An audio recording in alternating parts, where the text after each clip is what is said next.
Kırgız tili 1. klass onlayn jat жазуу Şeralieva Akmör Sulaymanovna. Саламатсыңар балдар. Маанайыңар жакшыбы? Бүгүнкү сабактын темасы сүрөттүү сөздүк жат жазуу. Мөмө жемиштер. Сабактын максаты өтүлгөн темаларды бышыктоо негизинде билимдериңерди аныктайсыңар. Мөмө жемиштердин сүрөттөрүн көрүү менен сөздүк жат жазууга көнүгөсүңөр. Эмгекчилдикке жана сааттуу жазууга үйрөнөсүңөр. Анда балдар, төмөндөгү слайдда берилген сүрөттөрдү жакшылап көңүл коюп карагыла. Көргөндөрүңөрдү дептериңерге жат жазуу кылып жазасыңар. Жат жазууну баштаганда албетте абзацтан баштайбыз. Жаңы башталган сөздү баштамга менен жазасыңар.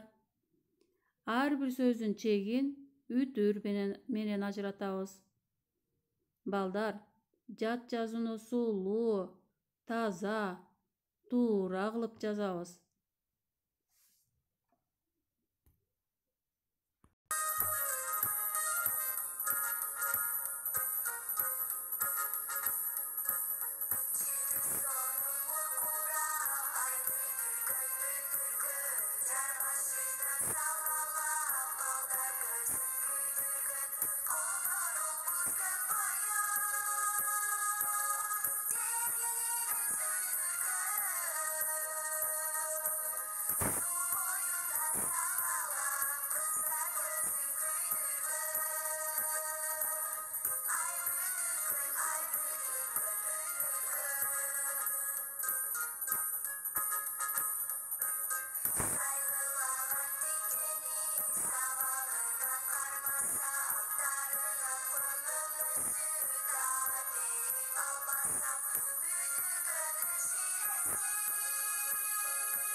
Балдар, бардыгы 15 сөз болду.